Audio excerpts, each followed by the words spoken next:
காலையில விஜய தம்பி தம்பி அன்பு தம்பி ஆறு இளவல் அன்பு தளபதி ஆசை தளபதி எல்லாம் சொல்ல வேண்டியது. மறுநாள் காலையில பார்த்தா ரோட்ல அடிபட்டு செத்து போவாங்க.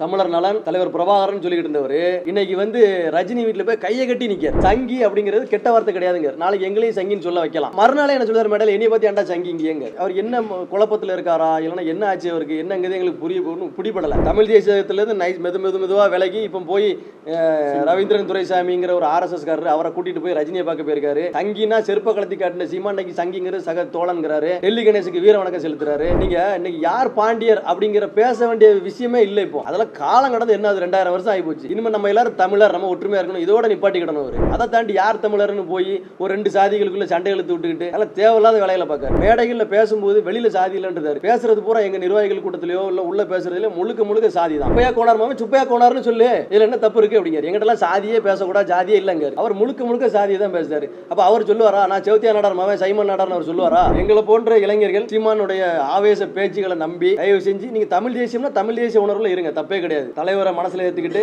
நம்ம ஒரு அமைப்பா கூட இயக்கமா கூட செயல்பட்டு போலாம். ஆனா இவங்க வயிறு வழக்குக்கு இவங்க கார்ல போறதுக்கும் நம்ம ஒரு தூண்டில் மாட்டின புழுவா மாற்றிடக்கூடாது. நாங்கள் ஒரு 8 வருஷத்துலேருந்து ஒரு 10 வருஷம் ஒவ்வொருத்தரும் ஒவ்வொரு வருஷத்துலேருந்து சேர்ந்தாங்க. ஒரு 8 வருஷமாக நாங்கள் நாம் தமிழர் கட்சியில் பயணிச்சுட்டு இருக்கோம். நாம் தமிழர் கட்சி திருநெல்வேலியில் 0வாக இருந்ததுலேருந்து உருவாக்கியவர்களில் நாங்களும் ஒரு ஆள். இன்றைக்கி நாம் தமிழர் கட்சி மேலே ஒரு பேஸ்மெண்ட்டுக்கு மேலே இருக்குது அப்படின்னா அந்த பேஸ்மெண்ட்டை உருவாக்குனது நாங்கள் தான் திருநெல்வேலி மாவட்டத்தில். எங்களுக்கு நாம் தமிழர் கட்சி அடுத்த கட்டத்துக்கு போகணும், அண்ணன் சீமான் முதலமைச்சர் ஆயிரணும், திருநெல்வேலியிலேருந்து ஒரு 5 MLA கொடுத்துடணும், இதுதான் எங்களோட ஆசையாக இருந்துச்சு. அதுக்கான ஓட்டத்தில் நாங்கள் எங்கள் சக்திக்கு மீறி நாங்கள் வேலை செஞ்சுட்டு இருந்தோம். ஆனால் சீமான் அண்ணன் அந்த கொள்கையில் இருந்தும் அவருடைய நிர்வாகத்திறமையோட வீக்னஸுக்கும் எங்களுக்கு அதில் இருக்க முடியல. நாங்கள் ஒரு 3 வருஷமாகவே அவரை தொடர்பு கொண்டு இங்கே உள்ள சில பிரச்சனைகளை சொல்லணும்னு முயற்சி பண்ணோம், நிர்வாக பிரச்சனைகள். அது போக நீங்கள் பேசுகிறதுலே நிறைய முரண் இருக்குனே, ஒரு மேடல் ஒன்று பேசி இன்னொரு மேடல் வேறு ஒன்று பேசிடுதியா, அதை நாங்கள் இங்கே முட்டு கொடுக்க முடியல, மக்கள்கிட்ட போய் பார்த்து சந்திக்க முடியல. நம்ம ஒரு 8% ஓட்டு எடுக்கிறதுக்கே நம்ம 15 வருஷம் காத்து கிடக்க வேண்டியிருக்கு. இன்னும் நாம் 33% 35% ஓட்டு வாங்கணும்னா எவ்வளோ வேலை பார்க்கணும், இந்த 1.5 வருஷத்தில் எவ்வளோ வேலை பார்க்கணும், அடுத்த ஒரு 7 வருஷத்துக்குள்ளேயாவது களத்தை நமக்கான களமாக மாற்றணும்.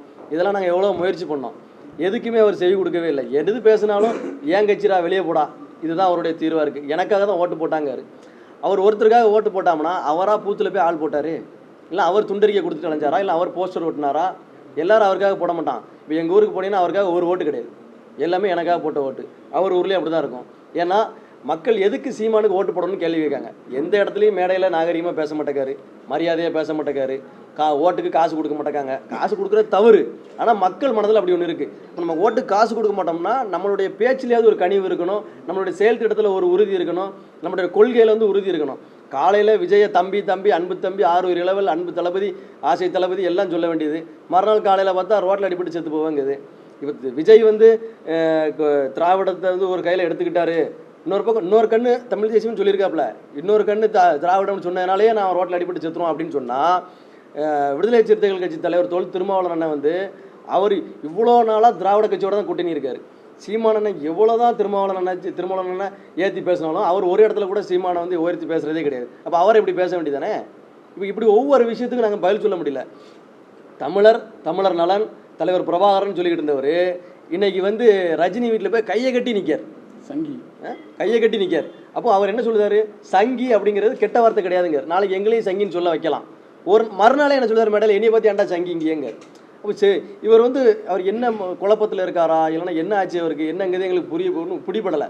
நாங்களும் முயற்சி பண்ணவரை பார்த்து சந்திக்கணும், எப்படியாவது இங்குள்ள விளக்கங்களை சொல்லணும், இவ்வளோ பிரச்சனைகள் இருக்குன்னு பேச நினச்சோம், ஒன்றும் முடியலை. அப்போ இதுக்கு மேலே நம்ம இங்கே இருக்கிறதுக்கு சரியில்லை. வாக்கு குறைஞ்சு திருநெல்வேலியில் வாக்கு குறைஞ்சது, மொத்தத்திலே தமிழ்நாட்டிலே வாக்குகள் குறையுது, ஒவ்வொரு இடத்துல முக்கியமான இடங்களில் வாக்குகள் குறையுதுன்னா அதுக்கான கான்சன்ட்ரேஷன் அவர்கிட்ட இல்லை, அதை எப்படி சரி பண்ணணுங்கிற திட்டம் இல்லை. தமிழ் தேசியத்துலேருந்து மெதுவாக விலகி இப்போ போய் ரவீந்திரன் துரைசாமிங்கிற ஒரு RSS காரர் அவரை கூட்டிகிட்டு போய் ரஜினியை பார்க்க போயிருக்காரு. சங்கினா செருப்ப கலத்தி காட்டின சீமான் சங்கிங்கிற சக தோழன்கிறாரு. டெல்லி கணேசுக்கு வீர வணக்கம் செலுத்துறாரு. அவருடைய இப்போ இன்னொரு முக்கியமான விஷயம் இருக்குது. நீங்கள் இன்னைக்கு யார் பாண்டியர் அப்படிங்கிற பேச வேண்டிய விஷயமே இல்லை. இப்போ அதெல்லாம் காலம் கடந்து என்ன அது 2000 வருஷம் ஆகி போச்சு.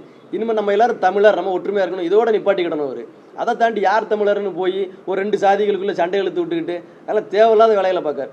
மேடைகளில் பேசும்போது வெளியில் சாதி இல்லைன்றார். பேசுறது பூரா எங்கள் நிர்வாகிகள் கூட்டத்திலையோ இல்லை உள்ளே பேசுறதுலையோ முழுக்க சாதி தான். பழனி பாப்பா வந்து அவர் சொன்னாராம், திமுக காரனுக்கு எவனுக்கா ஓட்டு போட்டியன்னா பார்த்துக்கிடுங்க, திமுக காரன் எவன் வந்தால் நான் கையை வெட்டிடுவேன், ஏன்னா நான் தேவண்டா அப்படின்னு சொன்னாங்காரு. அவர் சொன்னாரா சொல்லலையாங்கிறதே தெரியல. இன்னொன்று கேட்காரு, சுப்பையா கோனார் மாமே சுப்பையா கோனார்னு சொல்லு, இதில் என்ன தப்பு இருக்குது அப்படிங்காரு. எங்கிட்டலாம் சாதியே பேசக்கூடாது, சாதியே இல்லைங்காரு. அவர் முழுக்க சாதியை தான் பேசுறாரு. அப்போ அவர் சொல்லுவாரா நான் செவத்தியா நாடார் மாமே சைமன் நாடார்னு அவர் சொல்லுவாரா? அதெல்லாம் எங்கே இருக்குது? அப்போ நாங்கள் சாதி பேசக்கூடாது, நீங்கள் சாதி பேசுனீங்க. முழுக்க சாதியாக தான் கட்டமைச்சிட்டு இருக்குது. அடுத்த கட்டத்துக்கு போகிறதுக்கு வாய்ப்பே இல்லை. 8% வாக்கெடுக்கு 15 வருஷம் ஆயிருக்கு. 35% வாக்கெடுக்குன்னா நான் 500 வருஷம் ஆகணுமா? கட்சி கட்டமைப்பே இல்லைங்க. கட்சி தொடங்கி 15 வருஷம் ஆச்சு. இன்னைக்கு தான் சொல்லுதாரு கிளைய கட்டமை. ஒரு தொகுதியை 38 தொகுதியாக பிரிங்க. இது எங்கேயாவது இருக்குமா? இப்போ நான் என்னன்னு சொல்லுவேன், ஒரு தொகுதி செயலாளர், ஒரு தொகுதிக்கு ஒருத்தர் தான் செயலாளர், ஒரு தொகுதி மாவட்டமாக திருமாவளவனும் அப்படி சொல்லியிருக்காரு. அது அவங்க நிலைப்பாடு. இப்போ எங்கள் கருத்து நீங்கள் கேட்கணும்ல, ஒரு தொகுதி எப்படி மாவட்டமாக மாறும்? அது சரி வச்சுட்டு போங்க.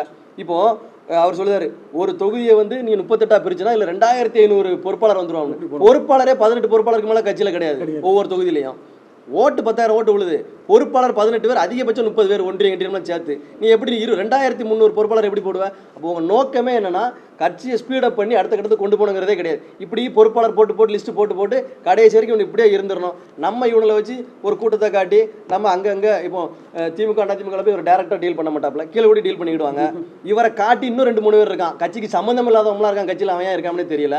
அவங்கெல்லாம் என்ன செய்தாங்க, இவரை செய்வனப்ப மாதிரி காட்டி இந்த பாரு சூனியம் வச்சுருன்னு காட்டி இவரை வச்சு காசு சம்பாத்தியம் பண்ணிட்டு இருக்காங்க. இதுதான் இவங்க நோக்கம். இனிமேல் நாங்கள் வந்து நிறைய இங்கே வந்து திருவள்ளி மாவட்டத்தில் நான் அண்ணன் இவரெல்லாம் கடுமையாக உழைச்சிருக்கோம், நிறைய பொருளாதார செலவு பண்ணியிருக்கோம். நைட்டு பகலும் வீட்டுக்கு போகாமல் கடந்து உழைச்சிருக்கோம் கட்சியில். எங்களுக்கே இந்த நிலைமை, இங்கே செவி கொடுக்க ஆள் கிடையாது. கட்சிக்கு வரும்போது வாடா தம்பி நான் பார்த்துக்கிறேன்டாம் பாரு, கட்சிக்கு உள்ளே வந்த பிறகு நம்மளை யாருனே தெரியாது. ஒரே ஒரு ஒன்றிய கவுன்சிலர் ஜெயிச்சோம் நாங்கள் கன்னியாகுமரி மாவட்டத்தில், சுனிலுங்கிறவன் ராஜக்கமங்கலத்தில். அந்த தம்பி உள்ளே வந்திருக்கும்போது அவன் யாருனே அவருக்கு தெரியல. ஏன்னா நம்ம ஜெயிச்ச ஒரே ஒரு ஒன்றிய கவுன்சிலர் சுனிலுங்கும்போது சுனிலா யார் அப்படிங்க, அந்த லெவலில் தான் அங்கே இருக்குது கட்சி. எங்களை போன்ற இளைஞர்கள் சீமானுடைய ஆவேச பேச்சுகளை நம்பி தயவு செஞ்சு நீங்கள் தமிழ் தேசியம்னா தமிழ் தேசிய உணர்வில் இருங்க, தப்பே கிடையாது. தலைவரை மனசில் ஏற்றுக்கிட்டு நம்ம ஒரு அமைப்பாக கூட இயக்கமாக கூட செயல்பட்டுட்டு போகலாம்.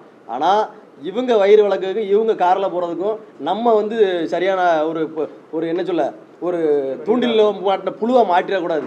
அதனால தான் நாங்கள் இதை இவ்வளோ வேகமாக பேச வேண்டியிருக்கு. இப்போதைக்கு எங்கள் கூட ஒரு 50-55 பொறுப்பாளர்கள் வெளியில் வந்திருக்காங்க. அவங்க வந்து எப்படி நம்ம ஊரில் பேசுகிறது எல்லாம் உளவியலாக ரொம்ப டார்ச்சரில் உளவியலாக தாக்கத்தில் இருக்காங்க. இப்போ நாங்கள்லாம் வந்து எப்படின்னா பெரிய தமிழ் தேசிய துரோகி ஆகிட்டோம். நாங்கள் சங்கின்னு சொன்னவரெல்லாம் துரோகி கிடையாது, நாங்கள் துரோகி ஆகிட்டோம் இப்போ. அதனால் இதே மாதிரி ஒவ்வொருத்தரும் இப்போ நாங்கள் துரோகினாலும் பரவாயில்ல போயா நீ சொல்லிட்டு போன்னு சொல்லி வந்து நாங்கள் உட்காந்துருக்கோம். இதை சொல்லதுக்கு மனம் இல்லாமல் தைரியம் இல்லாமல் நிறைய பேர் அமைதியாக இருக்காங்க. கட்சி நாம் தமிழர் கட்சியிலேருந்து 55-60 பொறுப்பாளர்கள் வெளியே வந்தாச்சு. திருவள்ளி மாவட்டத்தில் மொத்தமே அவ்வளோதான் இருப்போம். அவ்வளோ வெளியே வந்தாச்சு. புதுசாக ஆட்களை போட்டு வேகமாக ஆட்களை போட்டு ஃபில் பண்ணுதாங்க. அவனால் ஆக்டிவாக செயல்பட முடியாத தம்பிமாரு, உனக்கு பொறுப்பு தரேன்டா மாவட்டத்தில் தரேன், சரி ஓகே அப்படின்ட்டு போகிறான். எல்லாமே எப்படின்னா அவங்க பசியை தீர்க்கிறதுக்காக அந்த வேலையில் பார்த்துட்டு இருக்காங்க. இன்னும் பொறுப்பாளர்களே 55 பேர் வந்திருக்கோம். வெளியில் ஒரு 200-300 பேர் என்ன அந்த உறுப்பினர்கள்லாம் வெளியில் போயிட்டாங்க. நிறைய பேர் இது டிவிகே, டிஎம்கே, பிஜேபி இப்படி நிறைய பேர் போயிட்டாங்க. நாங்கள் இந்த தமிழ் தேசிய கருத்தோடு நிற்கணும்னு அப்படி நின்றுட்டுருக்கோம். அடுத்து கூடி பேசி என்ன செய்யணுங்கிற முடிவை ஒரு 2-3 நாளில் நாங்கள் எடுப்போம்.